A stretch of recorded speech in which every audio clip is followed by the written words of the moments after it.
So in the beginning with a business partner, and then now the past, I guess, 4 or 5 years just by myself. We've had a store in the city as well as multiple pop-up shops around Melbourne, in Sydney, as well as designer markets, and online, I guess is the other way. So I wanted to show you a 10-year video of Limedrop just to give you an overview of the products and then talk to you around the theme of Broken today.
When I was invited to speak for Creative Mornings Melbourne, it was going to be around the theme of reality, but we've moved on to Broken, which I think maybe is more appropriate at the moment.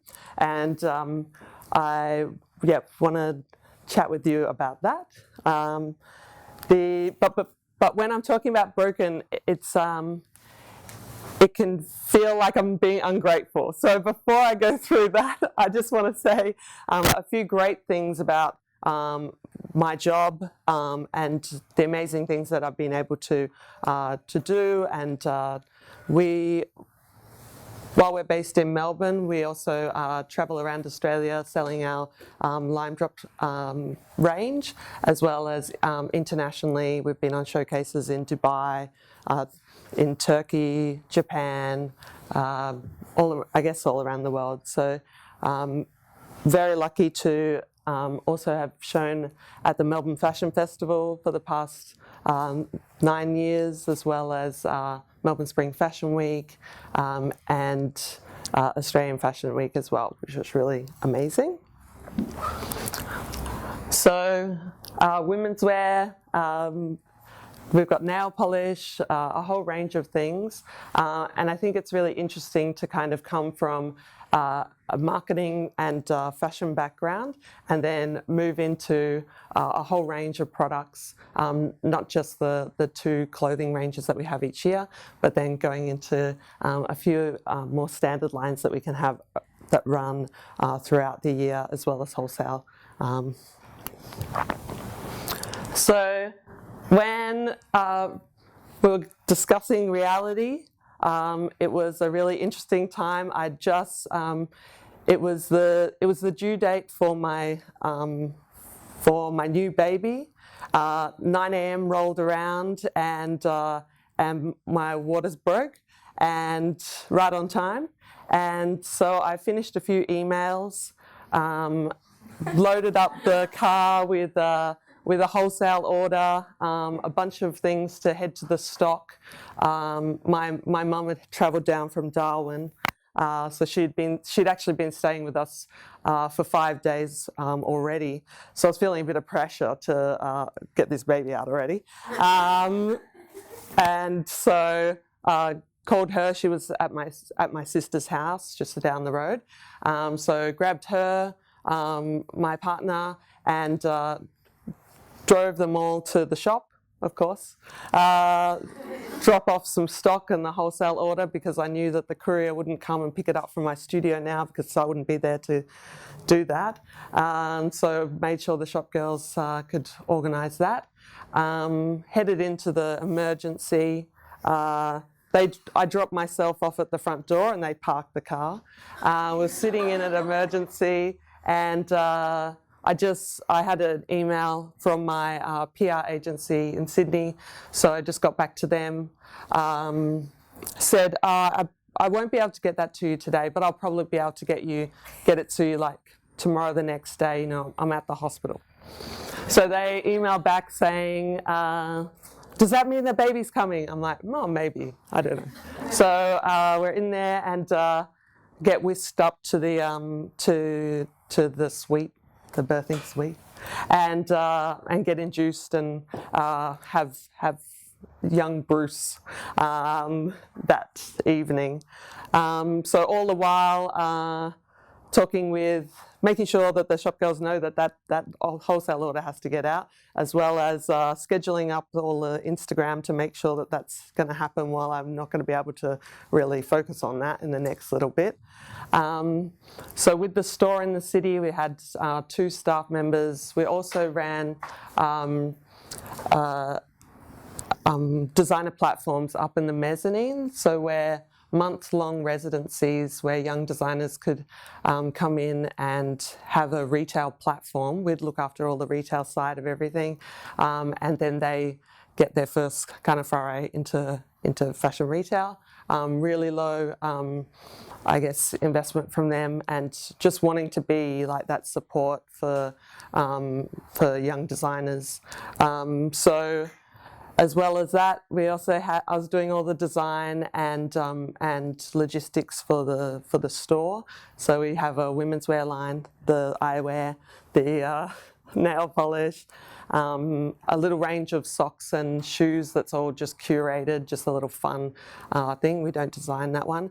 And then the sustainably grown rosewood and resin jewellery. So kind of managing all of those and the cash flow and the while we have an accountant and a bookkeeper and everything to do most of that.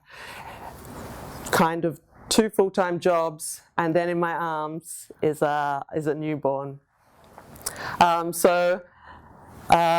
Very interesting time, and I just laughed when the theme came through as reality because I thought, this is reality.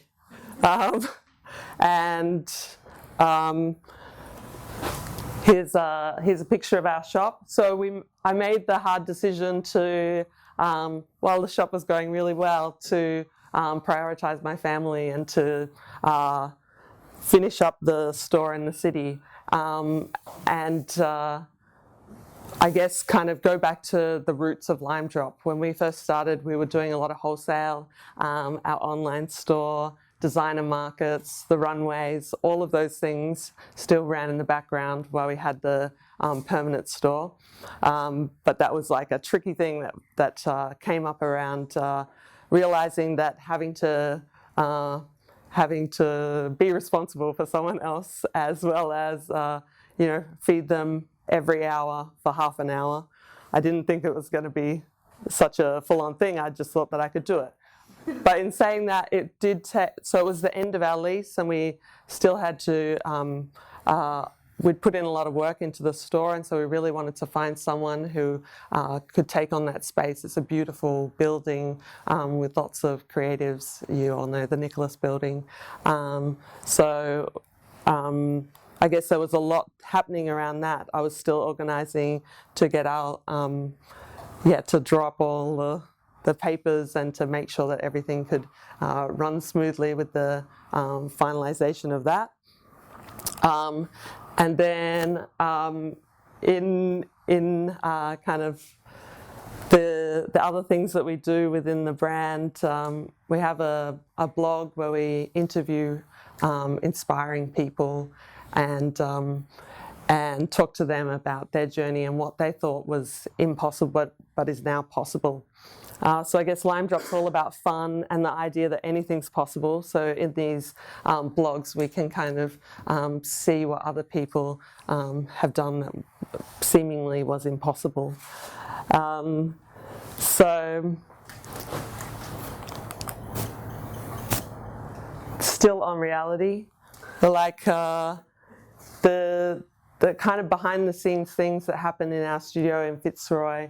I like all of the specs, all the details that we really need to kind of really drill down on, I guess. And with a really small team, it was feeling like it was all a bit much. So on to Broken. And is it broken, and is that bad?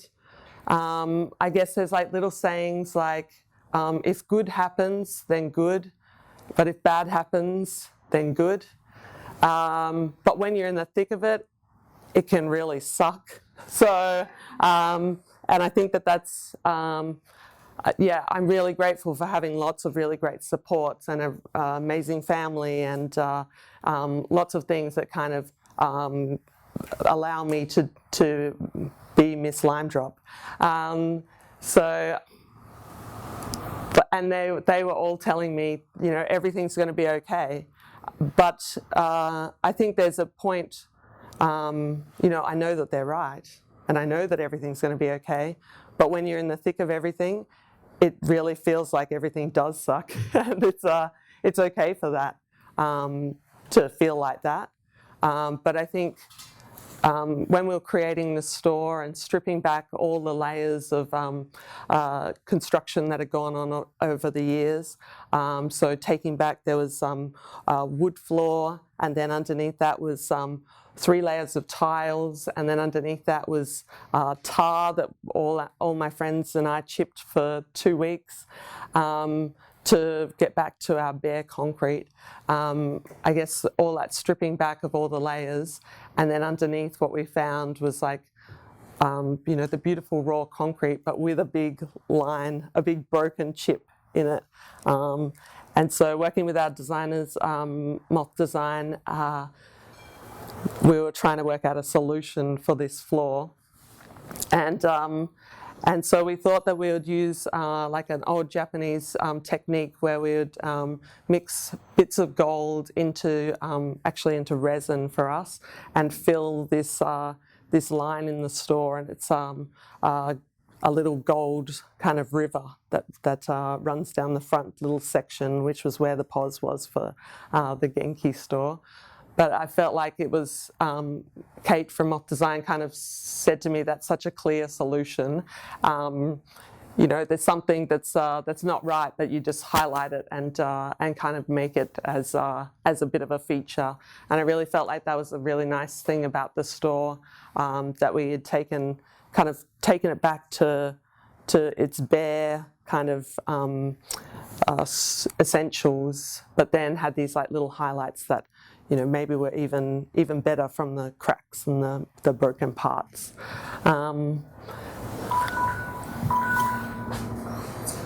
So I feel like sometimes when you kind of expand or push to develop, there's problems that arise from that, and I guess you just don't want to keep repeating the same problems. When we launched the nail polish, so we have 50 shades of Australian-made nail polish, and they all have Australian-inspired names, 5-free formula, not tested on animals, all the good things. We kind of got a bit of, we had a bit of negative attention, and I guess some things that arose from that was like really tricky. So just like having someone else say that we were stealing their idea. It's difficult to, when you can have these things kind of come to you. But the great things that came out of that were that we got all of our even stronger kind of trademarking on the things that we were doing, and I guess you really, when you strip things back, you kind of understand what you stand for and what's important to you, and I think that's a really nice thing to get back to.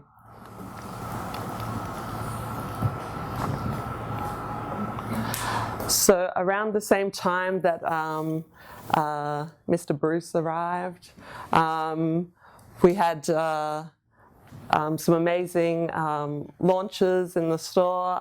In the first week that he was born, we had one of the residencies have their launch party, and with the new tenants coming in, they really wanted to be quicker, so we pushed forward our end date, and we weren't able to give the length of time to kind of let people know about these, about that we were closing, and so it felt like a bit of a tricky situation, but in a great way. I feel like we had a lot of support from the Nicholas Building, and some really great designers that have been up in our space, which is a really lovely thing to do. So some of our launches here. On the left is our Limedrop studio, and we've got 200 square metres in the Fitzroy space, which is just really glorious. Big open windows, and that's where we have our small team working. And with our kind of change in our business and change in, I guess, the area, we're kind of having some issues around the studio as well, and it felt like everything one on top of each other was kind of all coming to a head, to I guess to be broken. But the space has always been really beautiful, and it's nice to be in that kind of creative environment. And having our women's wear range is really beautiful, and yeah, I guess there's always going to be those tricky things where we might have a range come in, you've designed these beautiful things, you'll get them delivered to the studio, and there'll be some little details that might not be exactly as you want, and so dealing with those things in a really timely and friendly manner is always been our approach. With I guess the range being so broad, it's really important for us to have all of our specs and details drawn up, and I guess kind of all together. So it can feel like sometimes there's little things that pop up, but it all ends up working out in the end. And we've been working with some really great manufacturers for the past 10 years, and have a few new ones that have come on board, and it's kind of nice to sometimes see their perspective on things. An example of working really closely with a manufacturer is we did a range of sustainable knitwear, and so there was a problem with a local knitwear designer where they had a whole library of yarns that were end of run, so they couldn't use them for production because there might only be 1 or 2 spools. And so we were thinking about this issue and talking with them to try and come up with a solution.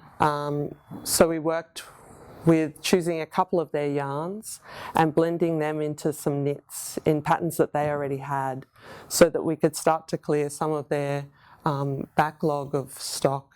But in a new way. It's all new yarn, but then having it so that it's kind of clearing up a problem that they had. So I guess in one way it was this way of thinking outside the box and kind of working with designers, manufacturers in different ways to bring together some new and kind of sustainable things.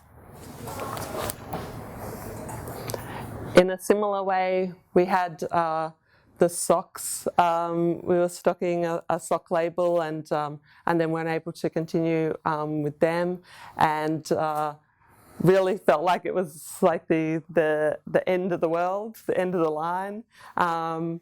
But then we kind of set up some relationships with a whole range of sock distributors so that we could curate our own range of Limedrop socks, and that was really a really fun element to the store. We had a lot of people coming in and wanting to see what new socks we had, and really kind of set up these foundation products that we run through. So the socks and the nail polish definitely are those kind of all year round ranges that really underpin the business when you've got such a cyclic range running over the top.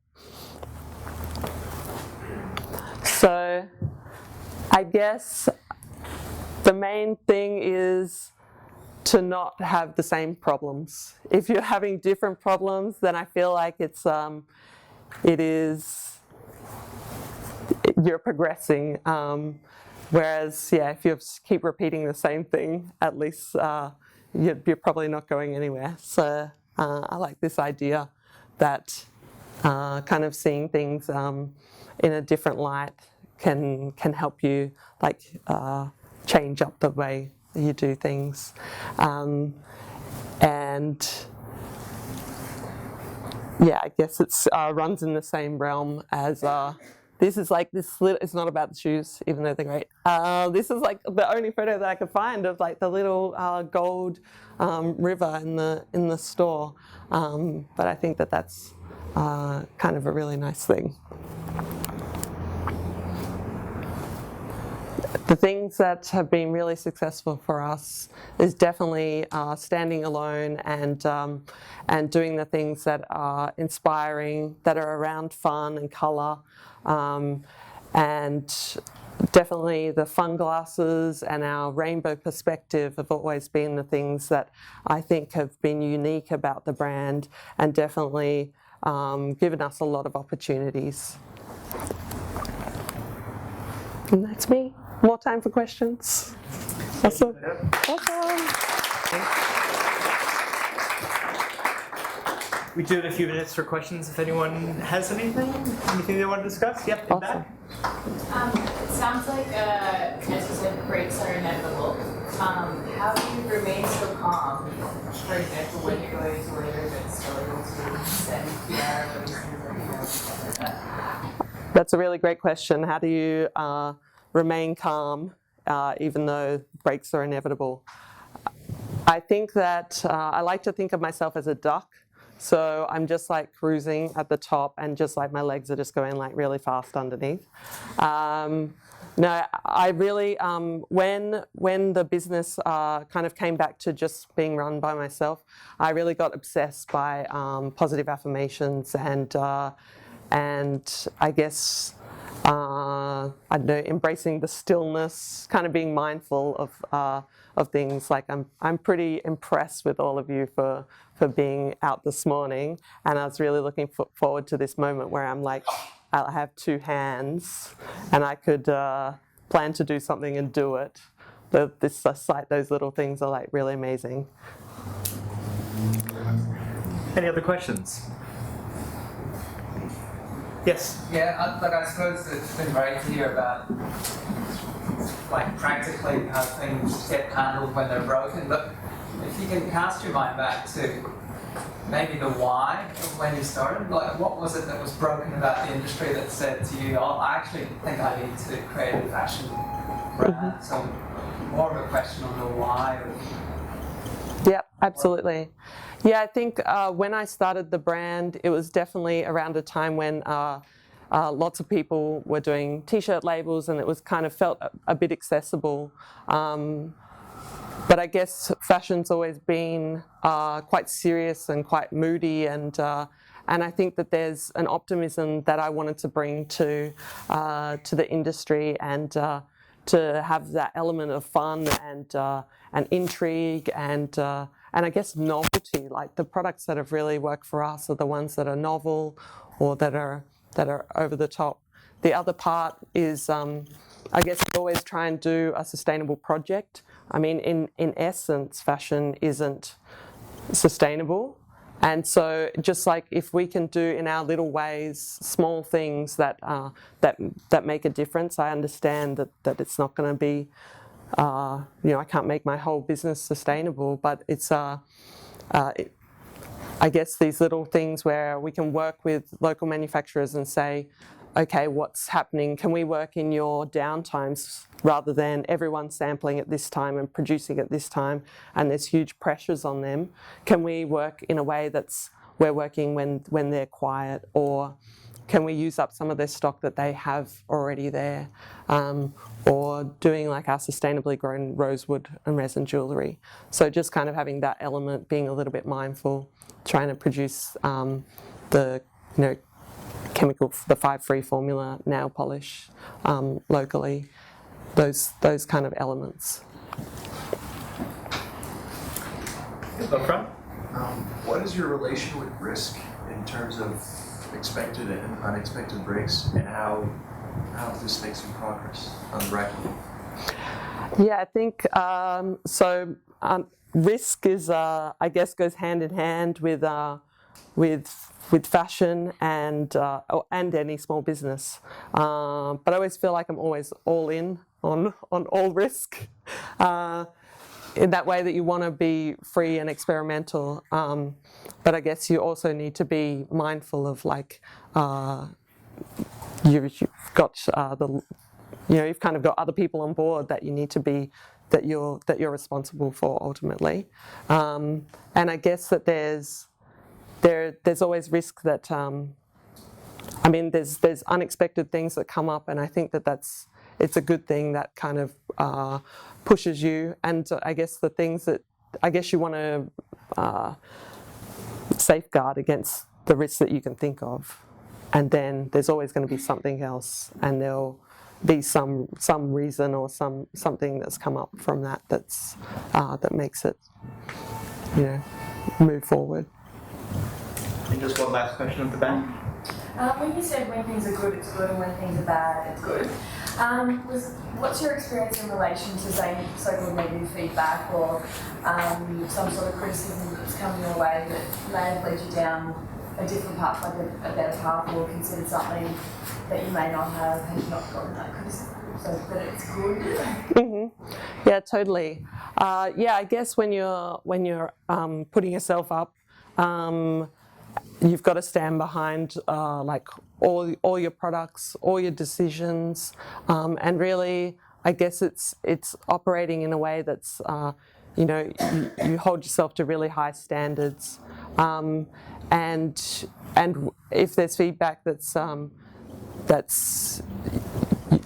saying that's not other people's experience, then it's really important to address that and to try and work in a way that's improving those systems or thinking of different ways to do things as well. And I guess it's you can't always be everything to everyone, and you think that I guess it's just really those standards that you set for yourself are really important, and for your brand in operating in a certain way.